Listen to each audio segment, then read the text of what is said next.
ಮೊದಲ ಹಂತ ಅಂತೂ ಆಯ್ತು. ಈಗ ಎರಡನೇ ಲಿಸ್ಟ್ ಯಾವಾಗ ಅನ್ನುವಂತ ಕುತೂಹಲ ಅಂತ. ಯಾಕೆಂದ್ರೆ 20 ಸಚಿವ ಸ್ಥಾನಗಳು ಖಾಲಿ ಇದ್ದಾವೆ. ಕ್ಯಾಬಿನೆಟ್ 2.0 ನಲ್ಲಿ ಯಾರಿಗೆಲ್ಲ ಸಿಗುತ್ತೆ ಸ್ಥಾನ? ಉಳಿದಿರುವಂತದ್ದು 2 ವರ್ಷ.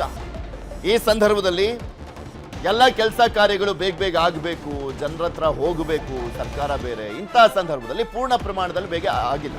ಯಾವ ಕಾರಣಕ್ಕೆ ಅಂದ್ರೆ ರಾಜ್ಯಸಭೆ ವಿಧಾನ ಪರಿಷತ್ ಎಲೆಕ್ಷನ್ ಇರುವಂತ ಕಾರಣಕ್ಕೋಸ್ಕರ ಅಲ್ಲಿ ಏನಾದ್ರೂ ಹೆಚ್ಚು ಕಮ್ಮಿ ಆಗ್ಬಿಟ್ರೆ ಅನ್ನುವಂತ ಒಂದು ಆತಂಕ ಇರುವಂತ ಹಿನ್ನೆಲೆಯಲ್ಲಿ ರಾಜ್ಯಸಭೆ ವಿಧಾನ ಪರಿಷತ್ ಎಲೆಕ್ಷನ್ ಆದ ಬಳಿಕ ಮಾಡ್ತಾರೆ. ಸೊ ಹಾಗಾಗಿ ಆ 20 ಸ್ಥಾನಗಳಿಗೋಸ್ಕರ 50ಕ್ಕೂ ಅಧಿಕ ಮಂದಿ ಶಾಸಕರು ಆಕಾಂಕ್ಷಿಗಳಿದ್ದಾರೆ. ಎರಡನೇ ಹಂತದ ಸಂಪುಟ ರಚನೆ ಈಗ ದೊಡ್ಡ ಸವಾಲಾಗಿದೆ. ಬಿಕಾಸ್ ಇಲ್ಲಿ ಜಾತಿ, ಪ್ರಾದೇಶಿಕ ಸಮತೋಲನ, ಪಕ್ಷ ನಿಷ್ಠೆ ಆಧಾರದಲ್ಲಿ ಸ್ಥಾನವನ್ನ ಕೊಡಬೇಕಾಗಿದೆ. ಜಾತಿ ತುಂಬಾ ಇಂಪಾರ್ಟೆಂಟು, ಅದು ಮೇಯ್ನು. ಅದರ ಜೊತೆಗೆ ಸಮುದಾಯವಾರು ನೋಡ್ತಾರೆ, ಜಿಲ್ಲಾವಾರು ನೋಡ್ತಾರೆ, ಪಕ್ಷ ನಿಷ್ಠೆನೂ ಕೂಡ ಇಂಪಾರ್ಟೆಂಟ್ ಆಗುತ್ತಲ್ಲ. ಸೊ ಹೀಗಾಗಿ ಅದೆಲ್ಲವನ್ನು ಅಳೆದು ತೂಗಿ ಅಲ್ಲಿ ಆದ್ಯತೆಯನ್ನ ಕೊಡ್ಲಾಗುತ್ತೆ.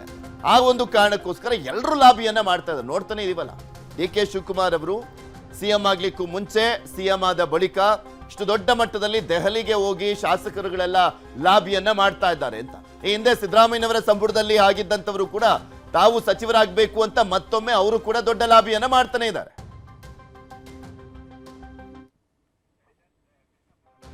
ಇದ್ರ ಬಗ್ಗೆ ಇನ್ನಷ್ಟು ಮಾಹಿತಿಯನ್ನು ಕೊಡ್ತಾ ಹೋಗ್ತಾರೆ ನಮ್ಮ ಪ್ರತಿನಿಧಿ ಕೃಷ್ಣ. ನಮ್ಮ ಜೊತೆ ದೂರವಾಣಿ ಸಂಪರ್ಕದಲ್ಲಿ ಜಾಯ್ನ್ ಆಗಿದ್ದಾರೆ. ಕೃಷ್ಣ, ಉಳಿದಿರುವಂತ 20 ಸ್ಥಾನಗಳಿಗೋಸ್ಕರ 50ಕ್ಕೂ ಹೆಚ್ಚು ಜನ ಶಾಸಕರು ಯಾವ ರೀತಿಯಾಗಿ ಲಾಬಿಯನ್ನ ಮಾಡ್ತಾ ಇದ್ದಾರೆ? ಯಾವಾಗ ಎರಡನೇ ಹಂತದ ಸಂಪುಟ ವಿಸ್ತರಣೆ ಆಗ್ಬೋದು ಅಂತ?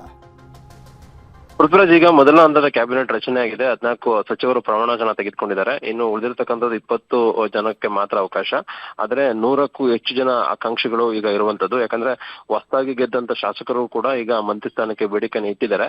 ಡಿ.ಕೆ. ಶಿವಕುಮಾರ್ ಕ್ಯಾಬಿನೆಟ್ ಅಲ್ಲಿ ಬಹಳ ಒತ್ತಡವನ್ನು ಹಾಕ್ತಾ ಇದ್ರು. ಈಗ ಹೊಸಬರಿಗೂ ಕೂಡ ಅವಕಾಶ ಮಾಡ್ಕೊಡ್ಬೇಕು ನಿಟ್ಟಿನಲ್ಲಿ ಕೂಡ ರಾಹುಲ್ ಗಾಂಧಿ ಅವರು ಮನಸ್ಸನ್ನ ಮಾಡಿದ್ದಾರೆ ಅಂತದ್ದು. ಹಾಗಾಗಿ ಈಗ ಮೊದಲ ಕ್ಯಾಬಿನೆಟ್ ನಲ್ಲೇ ಎಲ್ಲೋ ಒಂದ್ ಕಡೆ ಒಂದಷ್ಟು ಜಿಲ್ಲೆಗಳಿಗೆ ಹೆಚ್ಚಿನ ಪ್ರಮಾಣದಲ್ಲಿ ಮಂತ್ರಿ ಸ್ಥಾನವನ್ನ ಈಗ ಕೊಡ್ಲಾಗಿದೆ ಮೊದಲ ಕ್ಯಾಬಿನೆಟ್ ಅಲ್ಲಿ. ಹಾಗಾಗಿನೇ ಈಗ ಅಸಮಾಧಾನ ಆಂತರಿಕವಾಗಿ ಈಗ ಹೊರಗಡೆ ಬರ್ತಾ ಇದೆ, ಆದ್ರೆ ಬಹಿರಂಗವಾಗಿ ಹೊರಗಡೆ ಬರ್ತಾ ಇಲ್ಲ. ಎರಡನೇ ಹಂತದಲ್ಲಿ ಕ್ಯಾಬಿನೆಟ್ ರಚನೆ ಆದಂತ ಸಂದರ್ಭದಲ್ಲಿ ಅದು ಒಂದು ಬಹಿರಂಗವಾಗಿ ಅಸಮಾಧಾನ ಸ್ಫೋಟಗೊಳ್ಳುವಂತ ಸಾಧ್ಯತೆ ಕೂಡ ಈಗಾಗಲೇ ಹೆಚ್ಚಿರುವಂತದ್ದು. ಮುಖ್ಯವಾಗಿ ಕಲಬುರಗಿ ಆಗಿರ್ಬೋದು ಮತ್ತೆ ಬೇರೆ ಬೇರೆ ಭಾಗದಲ್ಲಿ ಅವರೆಲ್ಲರೂ ಕೂಡ ಸಾಕಷ್ಟು ಮಂತ್ರಿ ಸ್ಥಾನವನ್ನು ಆಕಾಂಕ್ಷಿದ್ರು. ಹಿರಿಯರೆಲ್ಲರೂ ಕೂಡ ಮಂತ್ರಿ ಸ್ಥಾನ ಸಿಗುತ್ತೆ ಅನ್ನೋ ಒಂದು ಪ್ರಬಲ ಆಕಾಂಕ್ಷೆ ಆಗಿದ್ರು. ಹಾಗಾಗಿ ಈಗ ಎಲ್ಲೋ ಒಂದ್ ಕಡೆ ಬರ್ತಕ್ಕಂತ ಒಂದು ಎರಡನೇ ಹಂತದ ಕ್ಯಾಬಿನೆಟ್ ಅಂದ್ರೆ ಬಹುಶಃ ಜೂನ್ 18ನೇ ತಾರೀಕು ರಾಜ್ಯಸಭೆ ಚುನಾವಣೆ ಕೂಡ ಇದೆ. ಆ ಒಂದು ಚುನಾವಣೆ ಮುಗಿದ ಬಳಿಕವಾಗಿ ಮತ್ತೊಮ್ಮೆ ಎರಡನೇ ಹಂತದ ಕ್ಯಾಬಿನೆಟ್ ರಚನೆ ಮಾಡುವಂತ ನಿಟ್ಟಿನಲ್ಲಿ ಕೂಡ ಡಿ.ಕೆ. ಶಿವಕುಮಾರ್ ದೆಹಲಿಗೆ ಹೋಗುವಂತ ಸಾಧ್ಯತೆ ಇದೆ. ಅಲ್ಲಿ ಎರಡನೇ ಹಂತದ ಕ್ಯಾಬಿನೆಟ್ ರಚನೆಯನ್ನ ಮಾಡೋದ್ರ ಮುಖಾಂತರವಾಗಿ 20 ಖಾಲಿ ಇರತಕ್ಕಂತ ಒಂದು ಹುದ್ದೆಗಳನ್ನ ತುಂಬುವಂತ ನಿಟ್ಟಿನಲ್ಲಿ ಕೂಡ ಡಿ.ಕೆ. ಶಿವಕುಮಾರ್ ನಿರ್ಧಾರವನ್ನು ಮಾಡಬಹುದಾಗಿದೆ.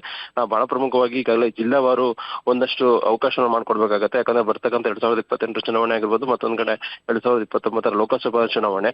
ಆ ಕಾರಣಕ್ಕೋಸ್ಕರವಾಗಿ ಅದೆಲ್ಲಾನು ಕೂಡ ಪ್ರಾದೇಶಿಕವಾರ ಆಗಿರ್ಬೋದು, ಜಿಲ್ಲಾವಾರ ಆಗಿರ್ಬೋದು, ಮತ್ತೆ ಜಾತಿವಾರ ಆಗಿರ್ಬೋದು, ಇವೆಲ್ಲವನ್ನೂ ಕೂಡ ಚರ್ಚೆ ಮಾಡಿನೇ ತೀರ್ಮಾನವನ್ನು ಮಾಡಬೇಕಾಗತ್ತೆ. ಹಾಗಾಗಿ ಎರಡನೇ ಹಂತದ ಕ್ಯಾಬಿನೆಟ್ ಅತ್ಯಂತ ಮಹತ್ವನ ಪಡ್ಕೊಂಡಿದೆ. ಯಾಕಂದ್ರೆ ಈಗಾಗಲೇ ಒಂದಷ್ಟು ಜನ ಮೊದಲ ಕ್ಯಾಬಿನೆಟ್ ಅಲ್ಲಿ ಹಾಲಿ ಈ ಹಿಂದೆ ಸಿದ್ದರಾಮಯ್ಯ ಅವರು ಕ್ಯಾಬಿನೆಟ್ ಅಲ್ಲಿ ಮಂತ್ರಿ ಆದಂತವ್ರೆ ಮತ್ತೊಮ್ಮೆ ಮಂತ್ರಿ ಆಗಿದ್ದಾರೆ. ಅವರೆಲ್ಲರೂ ಕೂಡ ಕೈ ಬಿಡಬೇಕು ಅನ್ನೋ ಒಂದು ಅಸಮಾಧಾನ ಒಂದು 2-3 ಬಾರಿ ಗೆದ್ದಂತ ಶಾಸಕರು ಕೂಡ ಬೇಡಿಕೆಯನ್ನ ಇಡ್ತಾ ಇದ್ರು. ಇಷ್ಟಾದ್ರೂ ಕೂಡ ಅವರೇ ಮುಂದೂರುವಂತ ಸಂದರ್ಭದಲ್ಲಿ ಆ ಭಾಗದಲ್ಲಿ ಎಲ್ಲೊಂದ್ ಕಡೆ ಜಿಲ್ಲೆಗಳಲ್ಲಿ ಈಗ ನಮ್ಗೆ ಅವಕಾಶ ಸಿಗಲ್ಲ ಅನ್ನುವಂಥದ್ದು ಕೂಡ ಕೆಲ ಶಾಸಕರ ಅಳಲಾಗಿದೆ. ಈಗ ಎರಡನೇ ಹಂತದಲ್ಲಿ ಸಿಗ್ಬೋದು ಅನ್ನೊಂದು ನಿರೀಕ್ಷೆಯಲ್ಲಿ ಆ ಶಾಸಕರು ಇದ್ದಾರೆ. ಒಂದ್ ವೇಳೆ ಏನಾದ್ರೂ ಎರಡನೇ ಹಂತದಲ್ಲೂ ಕೂಡ ಕೊಟ್ಟಿಲ್ಲ ಅಂತಂದ್ರೆ ಆ ಶಾಸಕರು ಬಹಿರಂಗವಾಗಿನೇ ಅಸಮಾಧಾನವನ್ನು ಹೊರಹಾಕುವಂತ ಸಾಧ್ಯತೆ ಇದೆ.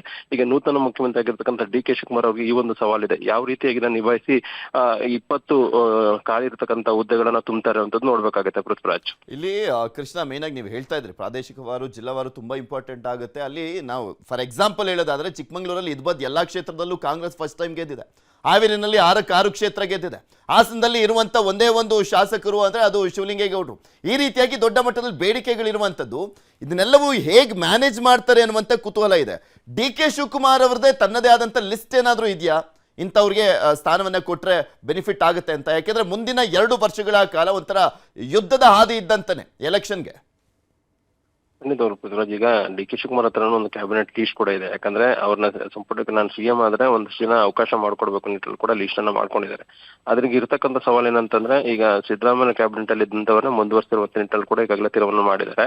ಮತ್ತೆ ಬರ್ತಕ್ಕಂಥ ಕ್ಯಾಬಿನೆಟ್ ಅಲ್ಲೂ ಕೂಡ ಸಿದ್ದರಾಮಯ್ಯಗೆ ಬೆಂಬಲಿಗರಿಗೂ ಕೂಡ ಮಂತ್ರಿ ಸ್ಥಾನವನ್ನು ಕೊಡಬೇಕು ನಿಟ್ಟಿನಲ್ಲಿ ಕೂಡ ಸಿದ್ದರಾಮಯ್ಯ ತಂತ್ರಗಾರಿಕೆನೆ ಮಾಡಿದ್ದಾರೆ. ಹಾಗಾಗಿನೇ ಡಿ ಕೆ ಶಿವಕುಮಾರ್ಗೆ ಒಂದಷ್ಟು ಸವಾಲು. ನೀವು ಹೇಳ್ತಾ ಇದ್ರಿ, ಹಾಸನ, ಚಿಕ್ಕಮಗಳೂರು, ಹಾವೇರಿ ಭಾಗದಲ್ಲಿ ಕಾಂಗ್ರೆಸ್ ದೊಡ್ಡ ಮಟ್ಟದಲ್ಲಿ ಗೆದ್ದಿದೆ. ಕೆಲವೊಂದು ಕಡೆ ಹಾಸನದಲ್ಲಿ ಶಿವಲಿಂಗೇಗೌಡರು ಪ್ರಬಲ ಆಕಾಂಕ್ಷಿ ಕೂಡ ಆಗಿದ್ದಾರೆ. ಒಂದ್ ಕಡೆಗೆ ಸಿದ್ದರಾಮಯ್ಯ ಕೂಡ ಬ್ಯಾಟಿಂಗ್ ಅನ್ನ ಮಾಡ್ತಾ ಇದ್ರು, ಮತ್ತೊಂದ್ ಕಡೆ ಡಿ ಕೆ ಶಿವಕುಮಾರ್ ಅವರು ಕೂಡ ಈಗಾಗಲೇ ಬ್ಯಾಟಿಂಗ್ ಅನ್ನ ಮಾಡ್ತಿದ್ದಾರೆ ಅವ್ರ ಪರವಾಗಿ ಮಂತ್ರಿ ಸ್ಥಾನ ಸಿಗಬೇಕು ಅಂತ. ಯಾಕಂದ್ರೆ ಶಿವಲಿಂಗೇಗೌಡರು ಜೆಡಿಎಸ್ ನಿಂದ ಬಂದಿದ್ದಾರೆ. ಕಾಂಗ್ರೆಸ್ ನಲ್ಲಿ ಈಗ ಮಂತ್ರಿ ಆದ್ರೆ ಮಾತ್ರ ಅವರ ಭವಿಷ್ಯ ಇರುವಂತದ್ದು.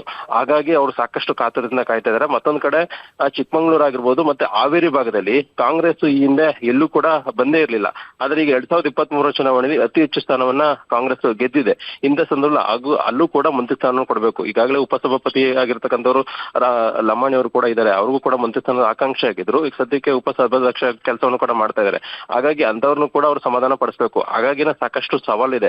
ಒಂದ್ ಕಡೆಗೆ ಡಿ ಕೆ ಶಿವಕುಮಾರ್ ಕೂಡ ಮೊದಲನೇ ಕ್ಯಾಬಿನೆಟ್ ಅಲ್ಲೇ ತಮ್ಮ ಬೆಂಬಲಿಗರಿಗೆ, ಉದಾಹರಣೆಗೆ ಚಲುವರಾಯಸ್ವಾಮಿ ಅಂತವರಿಗೆ ಮಂತ್ರಿ ಸ್ಥಾನ ಕೊಡಬೇಕು ಅನ್ನೋ ನಿಟ್ಟಿನಲ್ಲಿ ಡಿ ಕೆ ಶಿವಕುಮಾರ್ ಲೆಕ್ಕಾಚಾರವನ್ನು ಹಾಕೊಂಡಿದ್ರು. ಯಾವಾಗ ದೊಡ್ಡ ಮಟ್ಟದಲ್ಲಿ ಸಿದ್ದರಾಮಯ್ಯ ಅವರು ತಮ್ಮ ಬೆಂಬಲಿಗರಿಗೆ ಮಂತ್ರಿ ಸ್ಥಾನ ಕೊಡಬೇಕು ಅನ್ನೋ ಲೆಕ್ಕಾಚಾರ ಶುರು ಮಾಡಿದಂತ ಸಂದರ್ಭದಲ್ಲಿ, ಒತ್ತಡ ಹಾಕಿದ ಸಂದರ್ಭದಲ್ಲಿ ಈಗ ಬದಲಾವಣೆ ಮಾಡಿ ಈಗ ಬೈರಿ ಸುರೇಶ್ ಅಂತವರಿಗೆ ಮಂತ್ರಿ ಸ್ಥಾನ ಸಿಕ್ಕಿದೆ. ಹಾಗಾಗಿ ಎರಡನೇ ಹಂತದಲ್ಲೂ ಕೂಡ ಸಿದ್ದರಾಮಯ್ಯ ಒತ್ತಡವನ್ನು ಹಾಕದೇ ಆದಲ್ಲಿ ಡಿ ಕೆ ಶಿವಕುಮಾರ್ಗೆ ಒಂದು ರೀತಿ ದೊಡ್ಡ ಮಟ್ಟದ ತಲೆನೋವು ಅಂತ ಹೇಳ್ಬೋದು. ಹಾಗಾಗಿ ಯಾವ ರೀತಿಯಾಗಿ ನಿಭಾಯಿಸ್ತಾರೆ ಅಂತ ನೋಡ್ಬೇಕಾಗತ್ತೆ ಪೃಥ್ವಿರಾಜ್.